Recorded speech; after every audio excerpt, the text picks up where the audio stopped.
নমস্কার বন্ধুরা, শ্রাবণী রান্নাঘরে আপনাদের সবাইকে স্বাগত জানিয়ে আমি প্রতিদিনের মতো আবারও আজকের একটা রান্নার ভিডিও নিয়ে আপনাদের সামনে চলে এসেছি। আজকের আমি আপনাদের নিরামিষ ফুলকপির ডাঁটার একটা রেসিপি বানিয়ে দেখাবো। আশা করি আপনাদের ভালো লাগবে। তার জন্য কিন্তু আমার পুরো ভিডিওটা আপনাদের দেখতে হবে। আর দেখা শুরু করার আগে একটা লাইক দেবেন, সুন্দর একটা কমেন্ট করবেন আর শেয়ার করতে ভুলবেন না। তাহলে চলুন আজকের আমি এই নিরামিষ ফুলকপির ডাঁটার রেসিপিটা কিভাবে বানাই সেটা আপনারা একবার দেখে নিন। রান্নাটা করার জন্য প্রথমে আমি এখানে দেখুন গ্যাসটা অন করে একটা কড়া বসিয়ে দিয়েছি। এবারে আমি কড়ার মধ্যে দিয়ে দেব সর্ষের তেল। এখানে কিন্তু আমি সর্ষের তেল দিয়ে দিলাম, আর রান্নাটা কিন্তু আমি এখানে সর্ষের তেলেতেই করব। এবারে দেখুন তেলটাকে কিন্তু একটু গরম হতে দিতে হবে। তেলটা প্রথমে খুব ভালোভাবে একটু গরম করে নেব। তেল আমার এখানে গরম হয়ে গেছে, তেলটা আমি খুব ভালোভাবে গরম করে নিয়েছি। এইবারে তেলের মধ্যে দিয়ে দিলাম একটা শুকনো লঙ্কা, আর দেব আমি এখানে অল্প সামান্য একটু গোটা কালো জিরে। এখানে কিন্তু অল্প সামান্য একটু কালো জিরে ফোড়ন দিলাম, দিয়ে ফোড়নটাকে কিন্তু খুব ভালোভাবে একটু ভেজে নেব। এই শুকনো লঙ্কা আর কালো জিরেটা কিন্তু প্রথমে খুব ভালোভাবে ভেজে নিতে হবে। আর যখন দেখবেন খুব ভালোভাবে ভাজা হয়ে গেছে, তখন সুন্দর একটা গন্ধ বেরোচ্ছে, তখন কিন্তু এর মধ্যে দিয়ে দেব আমি আলু। প্রথমে কিন্তু এখানে আলু দিয়ে দেব, আর আলুটা কিন্তু এইভাবে একটু ছোট ছোট করে ডুমো ডুমো করে কেটে রেখেছি, সেই আলুটা আমি এখানে দিয়ে দিচ্ছি। দিয়ে আলুটাকে কিন্তু প্রথমে ভেজে নেব। আলুটা কিন্তু প্রথমে একটু হালকা করে ভেজে নিতে হবে। আর আমি কিন্তু এখানে একসঙ্গেই সমস্ত সবজিগুলো দিয়ে ভেজে নেব। আপনারা চাইলে কিন্তু আলাদা আলাদাগুলো সবজি ভেজে তারপরে কিন্তু রান্নাটা করতে পারেন, তবে এইভাবে একসঙ্গে ভেজেই কিন্তু আমি রান্নাটা করি, তাই আমি আপনাদের এইভাবেই দেখাচ্ছি। দেখুন আলুগুলো কিন্তু প্রথমে একটু হালকা করে ভেজে নেব। আর আমি প্রতিদিনের মতো আপনাদের একটা কথাই বলবো যে প্লিজ আমার ভিডিওটা আপনারা টেনে টেনে দেখবেন না, পুরো ভিডিওটা দেখুন, আশা করি আপনাদের ভালো লাগবে। দেখুন আমি কিন্তু আলুটাকে একটু এদিক ওদিক নেড়ে দিলাম, আর এর মধ্যে কিন্তু এখন কোনো রকম নুন দেব না, শুধুমাত্র আলুটা দিয়ে একটু ঢাকা দিয়ে হালকা করে কিন্তু আলুটাকে একটু ভেজে নেব। ঢাকা দিয়ে কিন্তু আমি আলুটাকে এখানে একটু হালকা করে ভেজে নিয়েছি, আর এইভাবেই কিন্তু একটু হালকা করে আলুটাকে ভেজে নিতে হবে। এইবারে আমি এর মধ্যে দিয়ে দেব, এর মধ্যে কিন্তু অন্যান্য যে সবজিগুলো রেখেছি সেইগুলো দিয়ে দেব এখানে প্রথমে শিম। এখানে কিন্তু শিমটাকে এইভাবে ছোট ছোট করে কেটে রেখেছি, সেই শিমগুলোকে কিন্তু আমি এর মধ্যে দিয়ে দিচ্ছি। আর দেব আমি এখানে বেগুন। শিম আর বেগুন কিন্তু একসঙ্গেই দিয়ে দিলাম। দিয়ে এবারে সমস্ত সবজিগুলোকে আবারও একটু ভেজে নেব। আর এখনও কিন্তু আমি এর মধ্যে নুন দেব না, আগে সবজিগুলো একটু ভালো করে ভাজবো, তারপরে কিন্তু নুনটা ব্যবহার করব। আর আমার চ্যানেলের নতুন বন্ধু পুরনো বন্ধু সবাইকেই বলছি আমার তরফ থেকে অনেক অনেক ভালোবাসা। আর পুরনো বন্ধুদের বলবো এইভাবে আমার পাশে আছেন, আমার সঙ্গে আছেন, আমাকে এগিয়ে যেতে সাহায্য করছেন, তার জন্য আপনাদের অসংখ্য অসংখ্য ধন্যবাদ।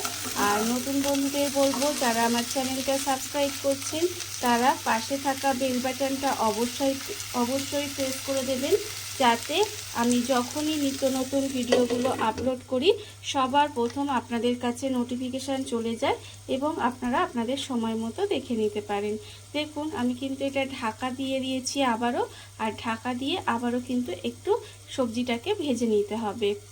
ঢাকা দিয়ে কিন্তু আমি এখানে সবজিটা একটু সময় ভাজতে দিয়েছিলাম, আর এটা কিন্তু আমার ভাজা হয়ে গেছে। এবার দেখুন এগুলোকে কিন্তু একটু উল্টিয়ে পাল্টিয়ে একটু নেড়ে চেড়ে আর একটু ভেজে নেব। আর এই সময় কিন্তু এখানে এর মধ্যে দিয়ে দেব যে ফুলকপির কচি কচি ডাঁটাগুলো এইভাবে আমি একটু সরু সরু করে কেটে রেখেছি, সেই ফুলকপির ডাঁটাগুলো কিন্তু এর মধ্যে দিয়ে দিলাম। এখন নতুন সবে ফুলকপি উঠছে, আর এই সময় দেখবেন এর যে এই কচি ডাঁটাগুলো এইভাবে কিন্তু একটু চচ্চড়ি খেতে ভীষণই ভালো লাগে, বিশেষ করে গরম ভাত দিয়ে কিন্তু এই চচ্চড়িটা খেতে খুবই ভালো লাগে। দেখুন আমি কিন্তু ফুলকপির ডাঁটাগুলো দিয়ে দিলাম, দিয়ে আবারও একটু নেড়ে চেড়ে রান্না করে নেব। এবার এর মধ্যে দিয়ে দেব নুন। এখানে কিন্তু আন্দাজ মতো নুন দিয়ে দিলাম, আর দেবো এখানে হলুদের গুঁড়ো। খুবই কম উপকরণে রান্নাটা কিন্তু হয়ে যায়, অথচ খেতে কিন্তু ভীষণই ভালো লাগে। আর এটা সম্পূর্ণ নিরামিষভাবে রান্নাটা আমি আজকে করব। দেখুন নুন হলুদটা দিয়ে কিন্তু এটাকে খুব ভালোভাবে আমি এইভাবে নেড়ে ছেড়ে 1 মিনিট মতো একটু রান্না করে নেব। নুন আর হলুদটা দিয়ে আমি কিন্তু এখানে সবজিটা 1 মিনিট মতো একটু রান্না করে নিয়েছি। এইবারে আমি এর মধ্যে দিয়ে দেব জল। এখানে কিন্তু খুব বেশি জল দেওয়া লাগে না, অল্প সামান্য একটু জল দিয়ে দিলাম, মানে সবজিটা সেদ্ধ হওয়ার মতো এখানে জলটা দিলাম। দিয়ে এবার এটা ঢাকা দিয়ে খুব ভালোভাবে কিন্তু সবজিটা সেদ্ধ হতে দেব। এটা কিন্তু ঢাকা দিয়ে সবজিটাকে একটু সিদ্ধ করে নিতে হবে, মানে এটা যতক্ষণ না সেদ্ধ হয় ততক্ষণ রান্না করে নেব। আর তার জন্য কিন্তু এটা যতক্ষণ হচ্ছে ততক্ষণ আমি অন্যদিকে একটা মশলা রেডি করব। মশলা রেডি করার জন্য নিয়েছি মিক্সির জার। এবার আমি এর মধ্যে দিয়ে দেব প্রথমে বড় চামচের 1 চামচ পোস্ত, 1 চামচ সাদা সর্ষে আর 1 চামচ কালো সর্ষে দিয়ে দিলাম। আর দেব এখানে 3টে কাঁচা লঙ্কা, কাঁচা পাকা লঙ্কা দিয়ে দিলাম। এবার এটাকে প্রথমে শুকনো গুঁড়ো করে নেব, তারপরে কিন্তু জল দিয়ে ভালোভাবে এই পেস্টটা বানিয়ে নিতে হবে।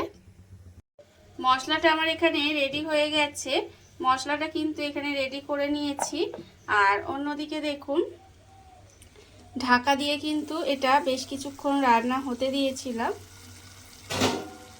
এইবারে ঢাকাটা খুলে আপনাদের দেখাচ্ছি। দেখুন এখানে কিন্তু সবজি সেদ্ধ হয়ে গেছে, দেখতে পাচ্ছেন বেগুন তো নরম সবজি সেদ্ধ হয়ে গেছে, আর আলু, ফুলকপির ডাঁটা, শিম সমস্ত কিছু কিন্তু এখানে খুব ভালোভাবে সেদ্ধ হয়ে গেছে।